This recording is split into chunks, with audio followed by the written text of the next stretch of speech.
I'm Steve Vibronics, and this is the Life in Dub podcast, talking to people who live their lives in dub and reggae. Episode number 20. Welcome to the 20th Life in Dub podcast. I hope everyone is doing well out there. Thanks for listening to the show. Don't forget to tell your friends about the podcast. You can check all the previous episodes free online at any time at lifeindub.com or wherever you pick up your podcasts. If you want to get in touch, just email me, vibronics@gmail.com. I do enjoy hearing comments and suggestions for the show, so get in touch. And don't forget to like and share Life in Dub so we can get these awesome stories out to as many people as possible. This week, I want to tell you about my history. In fact, the track I've just re-released on Scoops, History Dub. As I work through re-releasing some Vibronics classics over the next few months, I'll try and tell the story of each track so you get a bit of perspective on my life in dub. For me, the most interesting thing about this track is it was very nearly never released. At the time, we'd been releasing loads of tracks with vocalists on Scoops, and I wanted to make some more raw sound system dub, so I sketched out a few ideas, and History Dub was one of them. But I remember thinking it wasn't anything special. Maybe it sounded too similar to other dubs I'd built, so I nearly didn't release it. But in the end, I did stick it on the B-side with another track called Dove in the Valley on the A-side. But slowly, people started getting back to me about History Dub.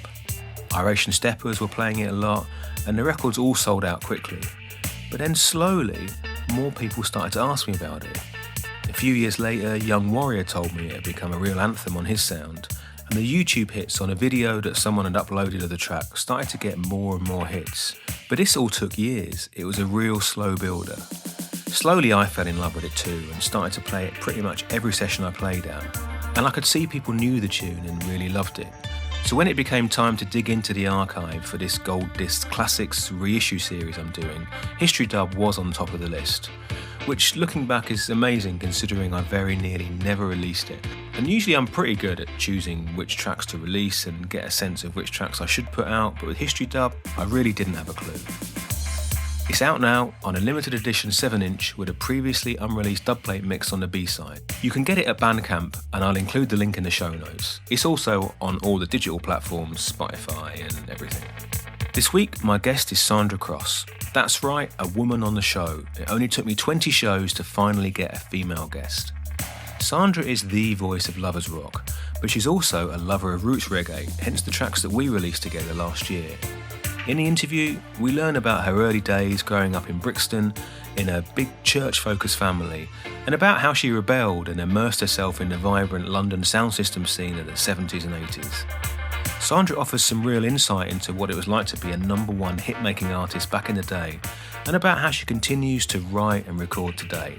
So enough of me, let's get on with the interview. Well, Sandra Cross, welcome to the Life in Dub podcast. Hi, Steve. Thank you for having me on your show. Finally, a woman on the podcast. You know that you're the first female guest. Really? Oh my God. The dub world is so kind of like, there's so many men, especially in the sound system roots scene, and it's like I really wanted to have many female guests over the sort of the year I've been doing it. So I'm just glad finally that you're here on the podcast. Oh, it's an honor. It's an honor. Well, what I'm doing at the beginning of the podcast is I'm asking everyone the same question, and I'm asking them just to name a track that's been really like influential or something that really, kind of opened your eyes, or just a tune that's really like important to you. So I was wondering if you got an example of a tune like that. Yeah, I think a track that makes me feel, puts me in different zones, both spiritually and emotionally. It's a well-known song. Have you seen her? It's an R&B, old-time R&B track. And whenever I hear that track, it just reminds me of my childhood and the struggles that my parents went through. When they weren't struggling and they were calm and everything was great, this song would be playing in the background. Nice. So you were born in the UK then, is that right? Well, I grew up in Brixton. I was born in an area, in central Brixton actually. I was born on a road called Somerleyton Road, central Brixton. It's a well-known road. Everybody knows that road. I was actually born on, not in the house, but that's where I was from, Somerleyton Road in Brixton. Nice. And you said earlier on when we were mentioning your track, you talked about like the struggles and stuff your parents went through, and it's like, I don't know if you want to kind of tell people about sort of what it was like growing up and seeing what was going on around you and your family and stuff. Yeah, I mean, from as far back as I can remember, from when my memory starts, because that's how we sort of register it. Well, that's how I register it. I register it from when I start remembering things, and I just remember because my parents, there were 7 boys and I was the only girl, and I was second to last youngest. So there were 6 boys above A lot me. of big brothers. Yeah, a lot of big brothers. Yeah, and I just remember my mother having to struggle to exist, basically, in terms of feeding us, clothing us, and just basically looking after us. That's a lot of meals Yes. and a lot of Yeah. items of clothing and Yeah. a lot of PE kits. Oh yeah, and, oh like, yeah, oh yeah. And a lot of telling off because we were quite close in ages. So, it was probably about a year apart, most of us. So it was like when one did something wrong, it sort of reflected on the other and they probably do the same thing. And so it was a lot of talking, a lot of telling off and stuff like that. But even though there was struggle and pressure, there were a lot of good times as well. You know what I mean? So it kind of balanced up in a way. I think it kind of balanced up in a way. Yeah, what are your early recollections of a Brixton? I remember Brixton being a place. Sort of, it had a great community feel. Everybody looked out for each other. Even though there were many different roads in the area that I grew up, and on each road, it seemed like they had their own community. You know what I mean? And they all knew each other. They knew, they knew about each other. They knew the families and stuff like that. So it was like a kind of like a really good sort of community feeling where most of the kids felt protected. We could go out and play to all hours of the evening, and we had no fear of being kidnapped or any molestation or anything like that. That was out of it. It was basically just a general feeling of joy and being together, really. It's kind of different to, especially how Brixton's painted these days. It's I think Brixton's unrecognisable nowadays. I can't work it out really what's going on there. Definitely a culture change. And sometimes it's confusing because I just know Brixton as how I knew it. So when I go to Brixton nowadays, it's like, well, where did that building come from, or what does that mean? And what about like your family? Was it like a musical family? I mean, was music around you? Yeah, well, I remember my earliest memories were hearing my father playing the piano and my mother singing. Mainly on the evening, after a long, hard day's work, they would get together and he'd play the piano and she'd sing, and they'd have their little arguments because I remember him always saying, "Oh, her name was Veronica, but he called her Veron."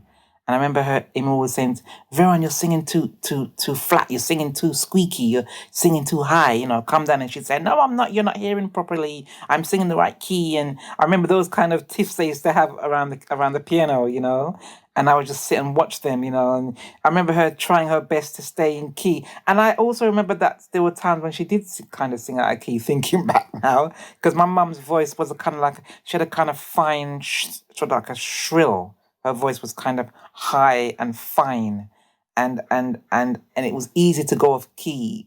For some reason, she just kind of floated off into a different key, and then she'd come back, sort of thing. So yeah, I remember just listening to the tiffs around the piano. So they were both musical then. So were you kind of brought into music like through the family? I mean, were you kind of encouraged in music? Encouraged, yeah, because as I said, most of us we all sat around this big brown piano most evenings. So my dad he taught, he tried to teach all of us to play the piano, but he tried to teach us from this piano tuition book. I just remember it being yellow and I can't remember the name of it, but it's an old-time piano tuition book, and that book got quite a bit of battering because that was the only book in the house, and that's what we had to learn to play the piano from. Greenwoods, that's it. That was the name of the book, Greenwoods. And it was yellow. Nice. And so each and every one of us were taught to play the piano. But with me, because I was so impatient when I was young, I didn't want to read music. I just played music from what I heard. I didn't want to sit and read something in front of me. So that's how I learned to play the piano. So any note that I wanted to hear, I would play it because I remembered where it was. And I suppose you call that playing by ear. So how was it when you got your mum and dad and you got yourself and you got like 7 brothers and like and everyone singing together at some point? I mean, That's exactly it. They just used to get us into a group. Every Sunday we'd sing at our local church. We were called the Cross Family Choir, and we would sing at our local church every Sunday.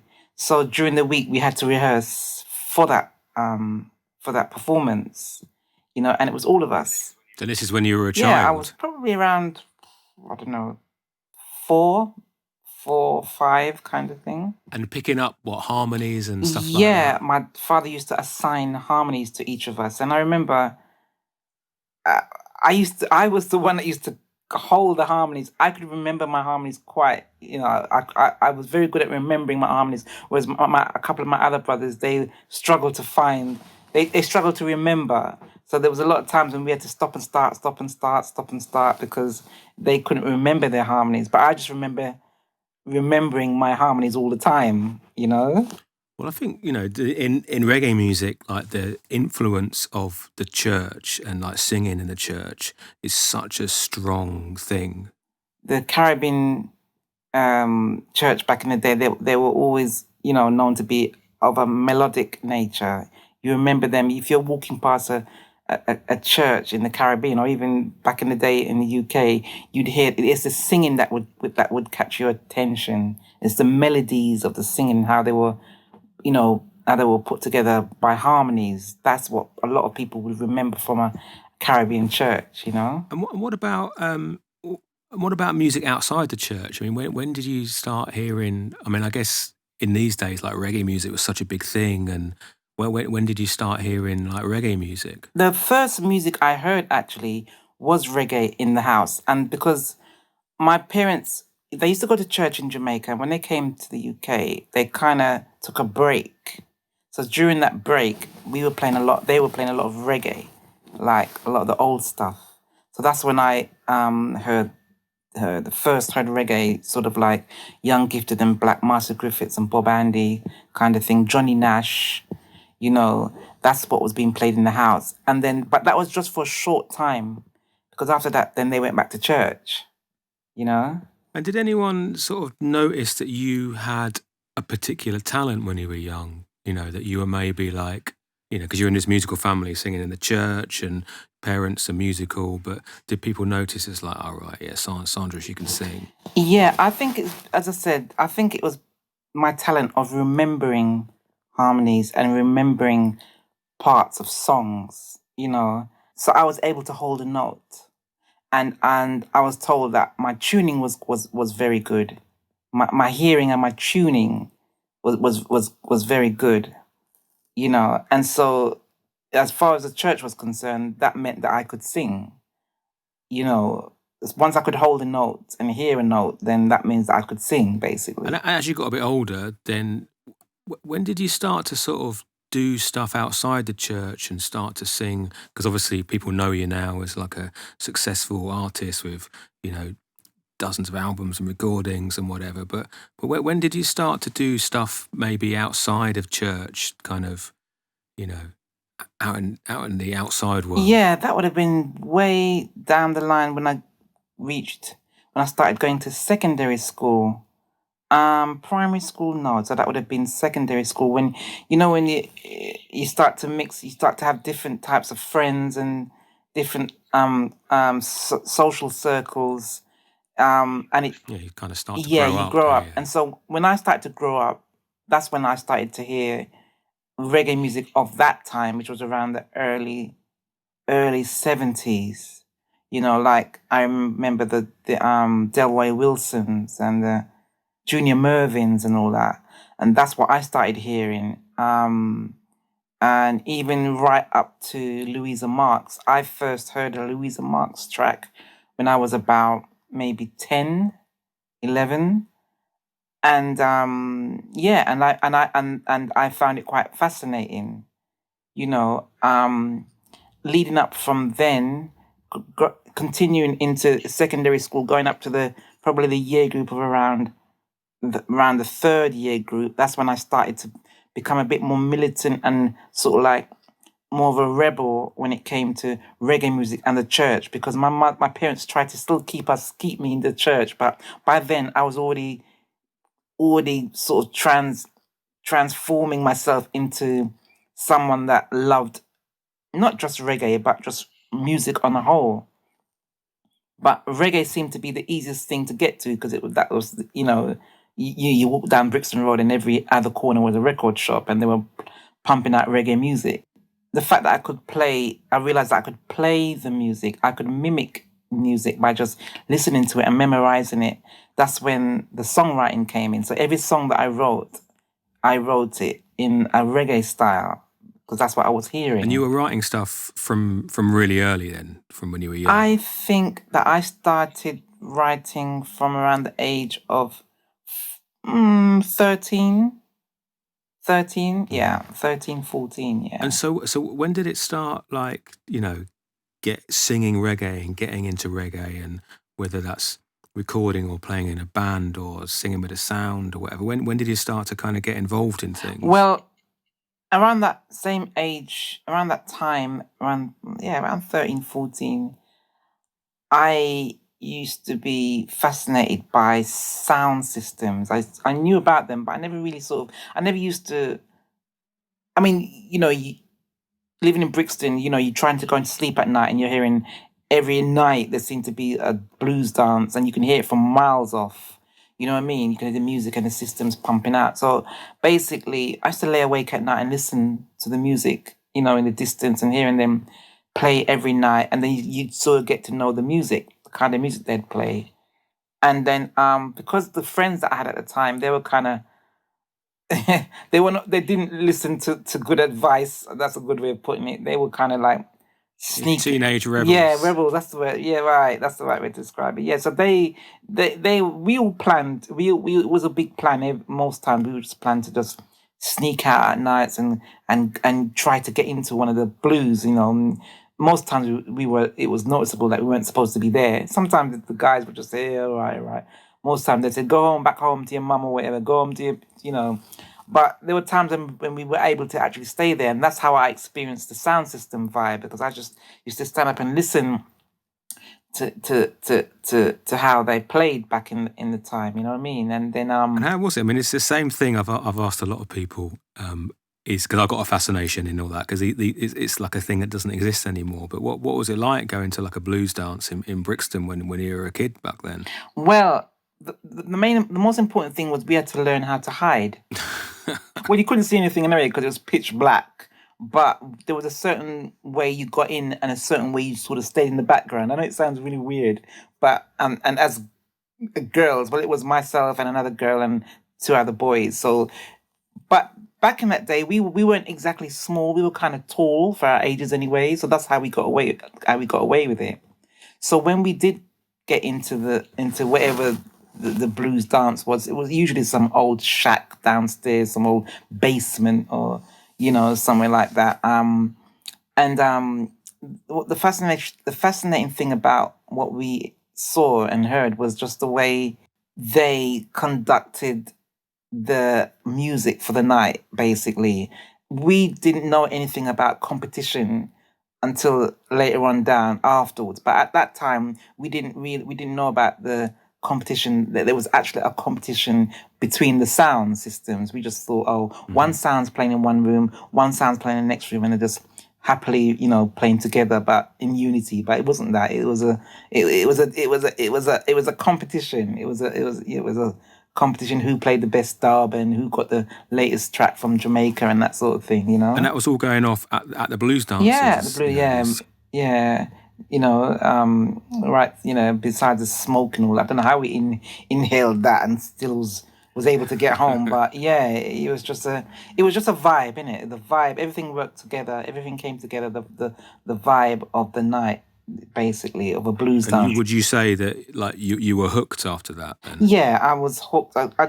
I slowly became hooked until the point where I was actually singing I began to sing on the sound system. So I'd go in and sing. I remember the songs I used to sing, Don't Let It Go to Your Head, Black Harmony. That was the first song that I ever sung on a sound system. When it used to go into the dub section, and and what was the name of the sound?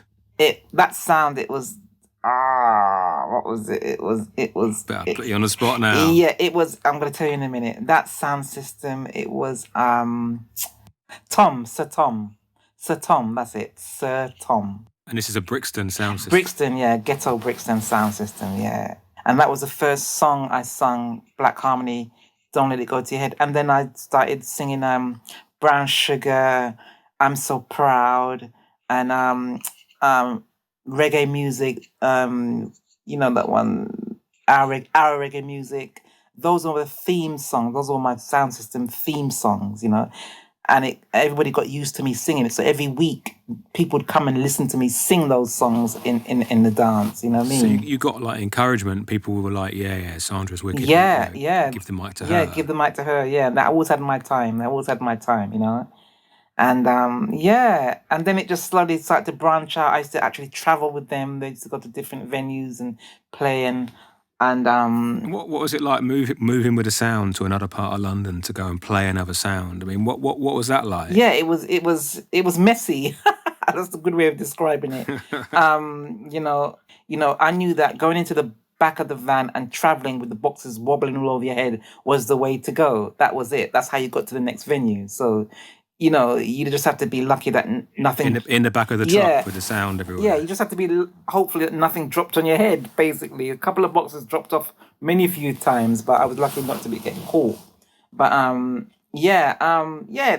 was the excitement of it all as well. It was just the excitement of the whole thing, traveling to different. And how did your sound do against these other sounds? Yeah, they were well. As far as we knew, we were the best. We were the best. Spoken like a true sound woman. Yeah, and then that's basically, and then obviously then the dub plates started coming in. So when the dub plates started to come in, that's when it was confirmed that yes, the sound was it, because no other sound had those dub plates when I sang on them. You know what I mean? So it became quite a competition.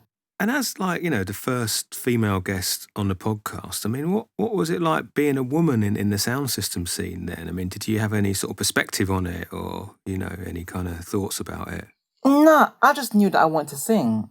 So, some people may have thought differently. Some people may have thought, well, you're a girl. What are you doing in that sort of man world, dusty boxes and weed but I didn't look at it that way. I just knew that I wanted to sing. And it seemed like that was the only way I could express myself on a microphone was on a sound system. I must admit that after a couple of years after that, when I really sort of got brave, and said, well, right, I want to actually sing in front of an audience that can see me and not an audience in a dark, smoky room. That's it, because there's one thing in a sound, isn't it? It's that you need the confidence to sing, but you can kind of be behind the preamp and the gear and the people, and you're not exposed like you are on stage. Exactly. So yeah, I just wanted more of a challenge, and that's when I suppose we moved to the next stage, which was the competition stage, where I actually went and performed on stage in front of a crowd. And is this like talent show kind of Yeah, thing? that was a talent show. It was a talent show that I entered, myself and a friend of mine. We decided to enter this local talent show in Lewisham. Because for people who I get a lot of listeners from, all over the place, and younger people and whatever, and it's like the importance of the talent show in the kind of West Indian community is like, talent shows are a big thing, yeah? Of course, yeah. Yeah, they were. They were. It was a big thing back in the day, and it needed you had to be really brave to actually go and perform on one. You know what I mean? And I don't know what took my head that day, but I thought, you know what, I'm going to do this, you know. And myself and a friend, we went on, and because she was so nervous, she stopped singing. She stood there, cold as ice on stage. She wouldn't sing because she was so nervous. And I remember everyone was shouting and saying, Sandra, sing the song, because she wouldn't sing. So, and somehow I wasn't, obviously because of the sound system training, I was more experienced, you know what I mean? So I just sung her part and my part, and you know, I remember everyone cheering, and then it was announced at the end of the evening that we had won. It was a great feeling, man. It was a great feeling, you know. Wow. What did you win? We won. Do you remember what the prize was? Yeah, the prize was to actually record the song. That was "I Adore You." We actually the prize was to record the song with a local record producer by the name of Winston Edwards. He had the Studio 16 label, and so that was the prize. Record it, and it was recorded, and it went straight to number one. And this was, did you write that song? Yeah, I wrote it. Yeah, I remember sitting down in the piano room in at home and writing the song, you know. And the girl that I entered with, my friend, she lived next door. So I remember when I wrote the song, I took it over to her and said, "Listen to this. What do you think of this tune?" And she said, "Yeah, that's a good song. It's a good song." And that's what we decided to use to enter the contest. You know. Wow. So that's quite a crazy journey. You've gone from, you know, rolling with a sound and whatever, then talent show, and then you record it, and then it goes to number one. I mean, that's some crazy mission, that is. Yeah, it was. How was that? What was it like? At the time, I didn't think much of it. The fact that it was number one, that was playing all the time, I was just too young to realize what was really happening. I just thought, well, that's great.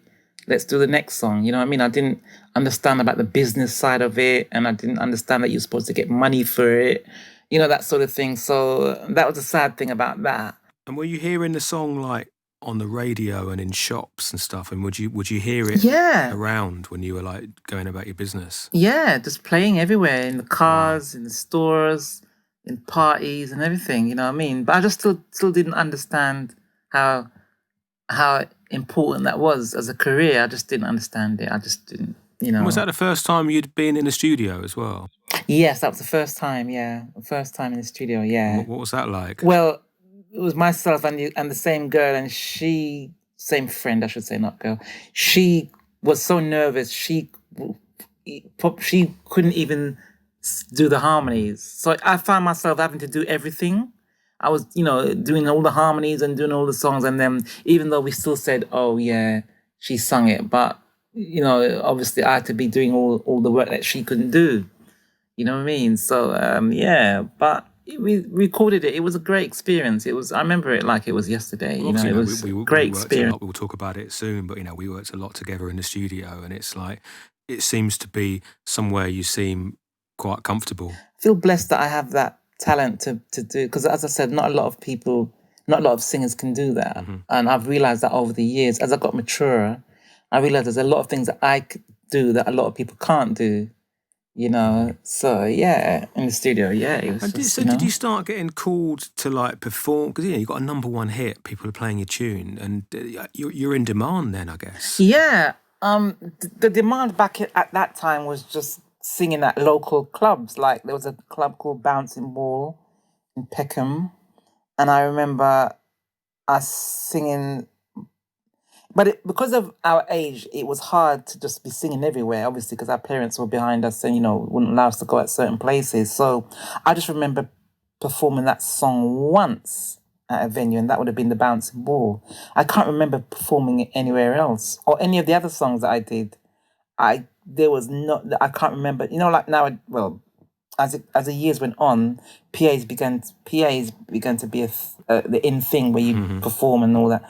But when I started, it wasn't like that. Well, not for me, it wasn't anyway. I don't know about any other artists, but because I was so young, you know, the age thing, I think that's what was a hurdle for me, you know. And how was it with like the family? Because obviously, you know, you're suddenly thrust into reggae stardom, but you're a school age kid. I think for them, they were just confused. They didn't understand what was going on. My parents, they were just really kind of confused, because they were thinking, well, no, she's supposed to be at school studying, you know, to be a nurse. You know, that's the plan. you know. But I wasn't doing that. I was just, and that's where the bit of that sort of rebellion thing came in as well, because I wanted to do the singing. They wanted me to remain in school and do my studies. So I think that the break-off point came when me, being as stubborn as I was, decided, well, I'm going to do what I feel like doing. And then what kind of things started happening after? So you recorded a song, your first song goes to number one, and then I guess what you do more recording and more releases and. Yeah, we did 3 more songs, and those other 3 tracks, they were also top 5 hits as well. It's great you talking about the chart, because like charts was such a big thing back then, weren't they? And it's like people would know what was number one and whatever. Yeah, It's not exactly, like now. exactly. It's kind of totally different kind of world, isn't it? 3 top 5 hits, that was a big thing. You know what I mean? That was a big thing back in the day. So yeah. And did people come knocking then? People were looking to record you, and because then you got to start negotiating the nightmare world that is the music industry, which is, as an adult, it's not easy, but when you're a kid, it must be pretty tricky, really. If any negotiation was going on, I didn't know about it. All I knew was that I was just in the studio recording. Mm-hmm.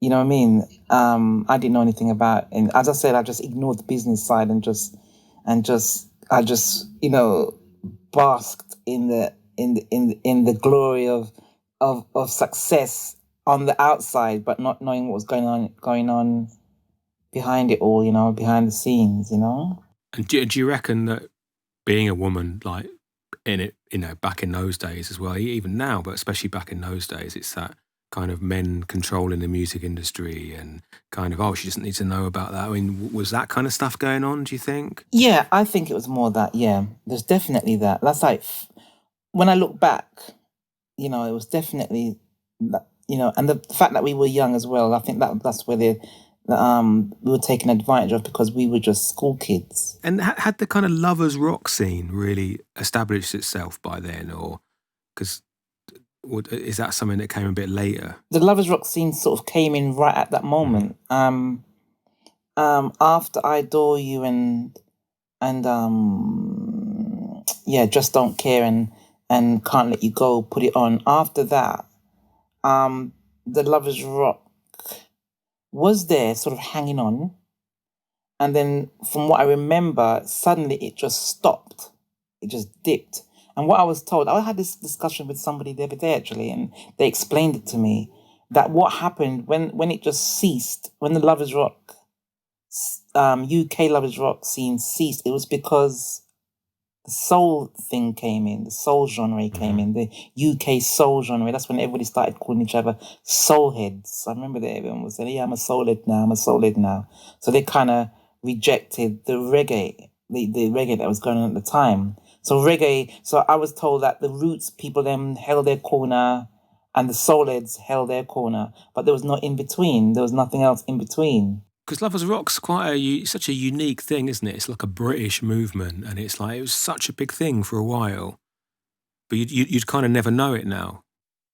That before it dipped, it was kind of simmering, and it dipped. When I say it dipped, it stopped. But then when it came back, that's when it was powerful. When it came back, and I was told that songs like Country Living brought it all back, because before Country Living, and before the dip, we had Carol Thompson and Janet Kay and Louisa Marks, and they were holding the fort for that time. But then when it dipped, it seemed like there was a pause, and then it went quiet, and it was just roots and Jamaican music, Dennis Brown, because I don't want to cross lines, but I don't agree that the Lovers was continuing when the likes of Dennis Brown and Sugar Minott came on. I just think it was reggae music, Jamaican reggae music that came in at that time. It wasn't Lovers Rock. I've been told, no, they were Lovers Rock. And I just don't agree with it. I just do not agree that was Lovers Rock was still being sung during that dip. It was Jamaican reggae music that was there, it was featured. I believe that the Jamaican thing just came in at that point and held the fort until the UK lovers came back, and the UK lovers came back with Country Living, because Country Living was the one that knocked off all the Jamaicans off the charts. Country Living stayed made its mark for 10 weeks in the charts. You know what I mean? And then And did you record that with Mad Professor? Mad Professor, yeah. Yeah. So when did you meet up with Mad Professor? Because obviously, one of the legends of like British reggae. Yeah, well, during the pause, my brother was working with Mad Professor. He was doing roots music with Mad Professor at the time, and he introduced us and said, "Oh, my sister's a singer and blah blah," and we just got together and recorded some roots tracks, and we formed a group called the Wild Bunch. Myself and two other girls, and then we just toured Europe because it was the roots. That was the time. That was the age for roots. So we did very well with the Roots project. Must have been quite wild being the Wild Bunch when you were kids travelling in Europe back then. Yeah. It was a good experience. It was another learning experience for us. We just went to places we never had been before, and the market was opening up rapidly. And then you did the Country Living track, and then that was like you say that was like a mega hit. Yeah. When Country Living was suggested, Neil said, "Let's do this track," and I thought, "Oh well, great." We did it, and we took off. Then again, that for me, that knocked me off the Roots. When I say knocked me off, I came off the platform, the Roots platform, and stepped onto the Lovers Rock platform. You know what I mean? And it just kicked off from there, really. And that was like a super busy, successful period, I guess. Oh yeah. One of the busiest, because if you imagine having every time you put a song out, it went to number one. Wow. After a while, it began to feel like, oh, this has got to be a joke. You know what I mean? It began to feel unreal after a while because I just couldn't understand how it was happening. But yeah, it felt like every song that I was putting out after Country Living was just hitting. And when you say it was like busy times, I mean, what did busy look like then? What were you doing? Well, busy was just performing, traveling around the country, performing, touring America, just traveling around Japan.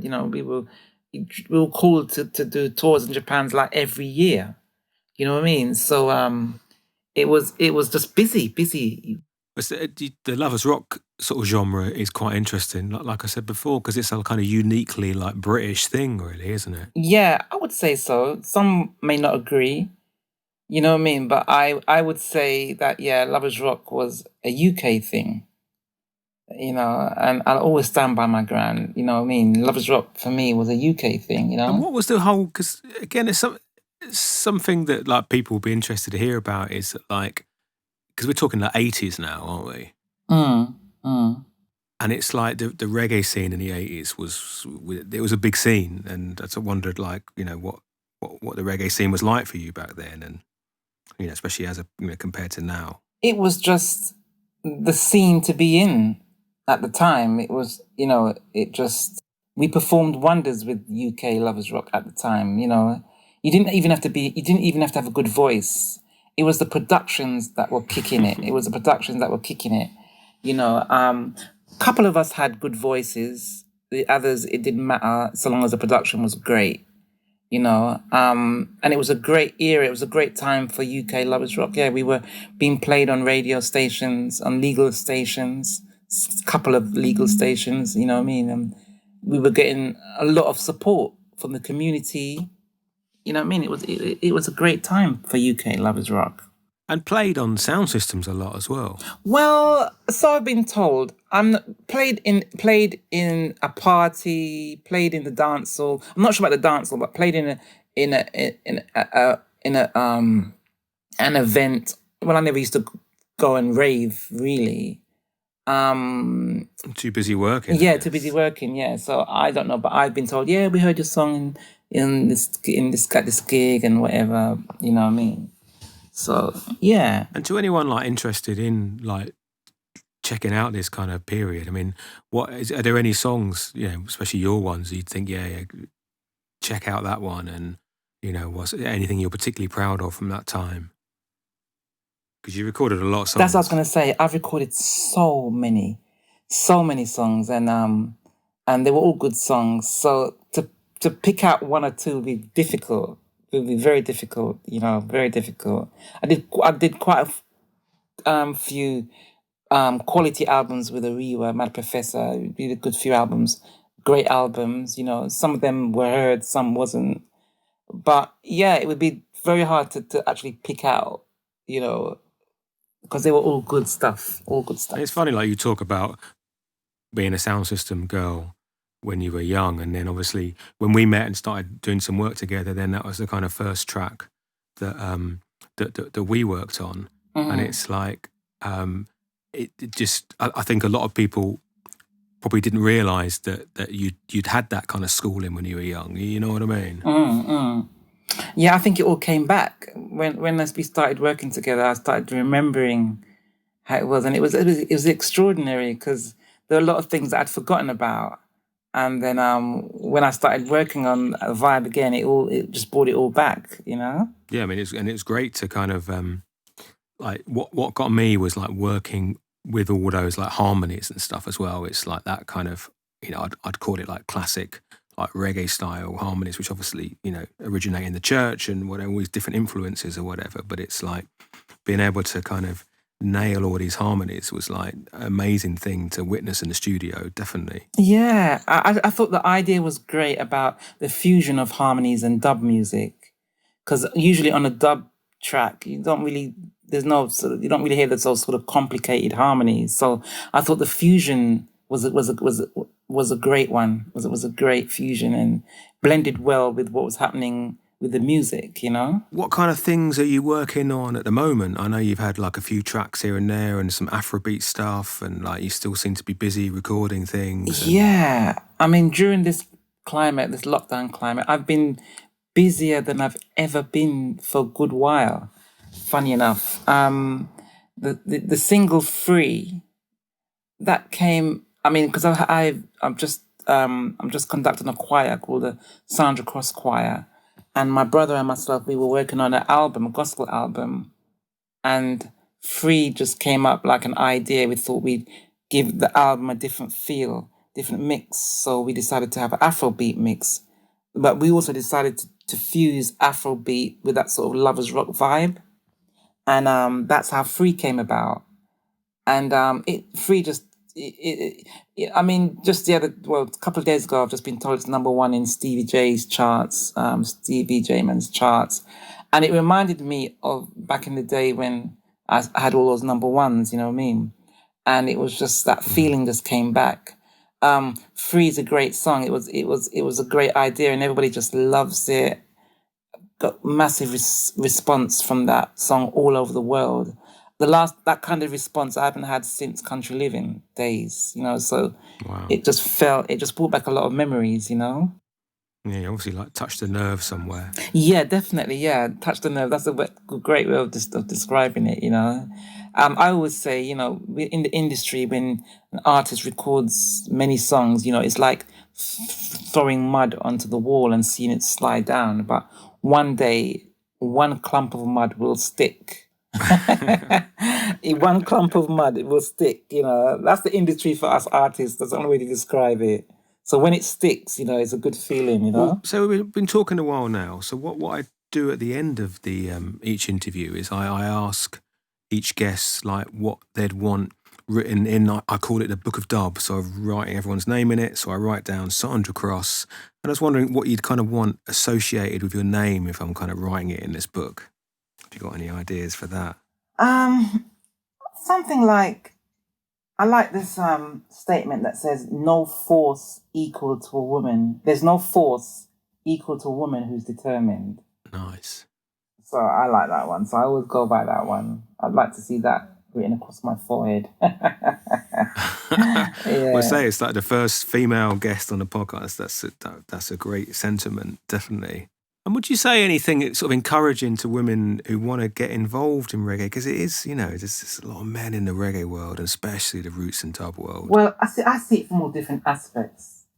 For a woman who's trying to get into reggae, it's quite kind of easy nowadays. I'm not sure if it's because of the internet or whatever, social media.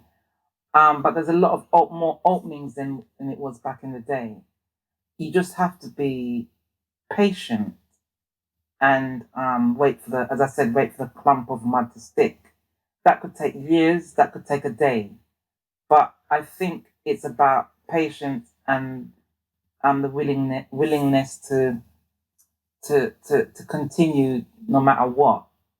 Giving up isn't part of it. It doesn't. It's not. It doesn't come into it. Giving up doesn't come into it. So you have to be prepared to have the energy and the vision to just keep at it, because music is now varied in so many ways, and there's so many ways of getting into music. So many ways. You know, nowadays you don't even need a record company.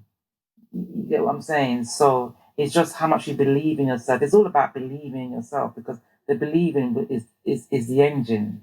The believing is the engine that pushes you. And it's interesting you talk about like energy and stuff, because like when we were recording all those songs together, it's like you definitely came with a lot of energy and a lot of writing, and you seem to have still a lot of things to say and kind of, you know, just to still be very creative.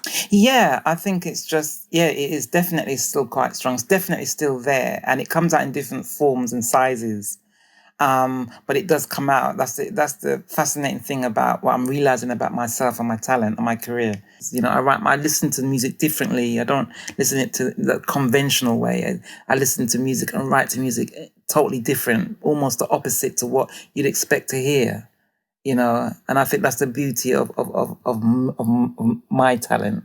That's the beauty of Sandra Cross, you know. Well, Sandra, thank you for joining me on the podcast. It's been a real treat. Thank you for having me, Steve. It's been an honour. Thanks again for joining me and Sandra for this 20th episode of the Life in Dub podcast. Please subscribe to Life in Dub wherever you get your podcasts to make sure you keep up to date with each new episode. And if you enjoy the podcast, don't forget to tell people about it. Share it across all your social medias and all that kind of stuff. You'll find all the info you need and all the other shows at lifeindub.com. And I'll see you all again in 2 weeks for the next Life in Dub podcast.